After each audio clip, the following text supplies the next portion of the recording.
Liverpool got away with it big time last night, snatching a late winner through Harvey Elliott at the Parc Des Princes from the jaws of defeat. It was a definition of smash and grab football, and Liverpool have Alisson Becker to thank for that. The Brazilian pulled off a goalkeeping performance of the season so far, making 9 saves and letting his somewhat shaky defence off the hook massively. Look, Liverpool have been near flawless this season, but tonight they looked like a shadow of themselves. They really struggled. They had no spark offensively. Salah ultimately shrunk into his shell for probably the first time this season. Nuno Mendes absolutely locked him down 1v1.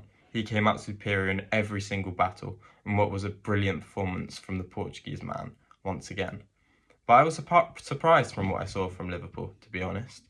Firstly, I was expecting to see Jones in the starting lineup, and he was brilliant once he was introduced into the game. He made such a big impact. I really think he should have started. I thought Slot would use a similar system and lineup that he did against Manchester City at the Etihad earlier on this season, or just a few weeks ago.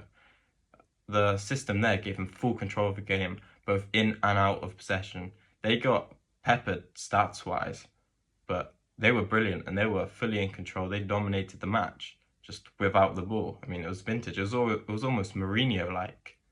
Instead, Jota got the nod and he led the line. I thought that he had little impact on the game and he really struggled out there. For me, if Slot wanted to play a number 9 and not put Szoboszlai in that hybrid role, Núñez should have been the striker who would be called upon.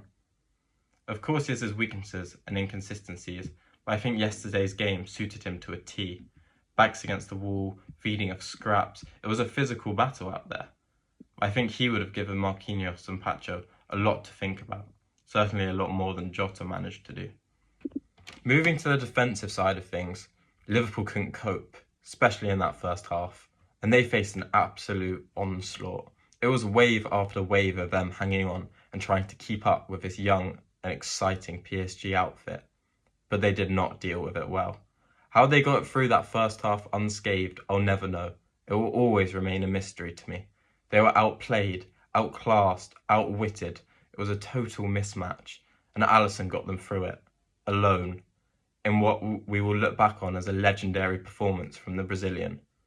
In the second half they improved, they stuck together and they defended well. They weathered the storm in Paris. It would have been easy for them to buckle under that immense pressure, but they stood strong, and in the end they got their reward against the run of play. Now let's move on to PSG, who have looked sensational over the last few months and can consider themselves unfortunate to have to travel to Anfield, a goal down. This team is electric. The dynamic of the front three of Dembele, Kvaratskhelia and Barcola is right on the money. Liverpool could not touch them, and you can't even blame them because PSG and their forwards were that good. Between the three of them and Desiree Doué, who came on off the bench, they have the answers to any problem put in front of them. Each one of them is capable of turning any game on its head at any given moment. On the night, they just missed the finishing touches. Dembele and Barcola fell short to Alisson's 1v1 heroics.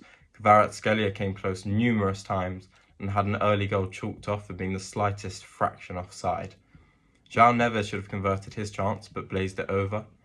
On top of that, I think that they were denied a potential penalty when Barcola was sent through 1v1 and was shoved to the ground by Konate. For me, it's a foul and a red 100%.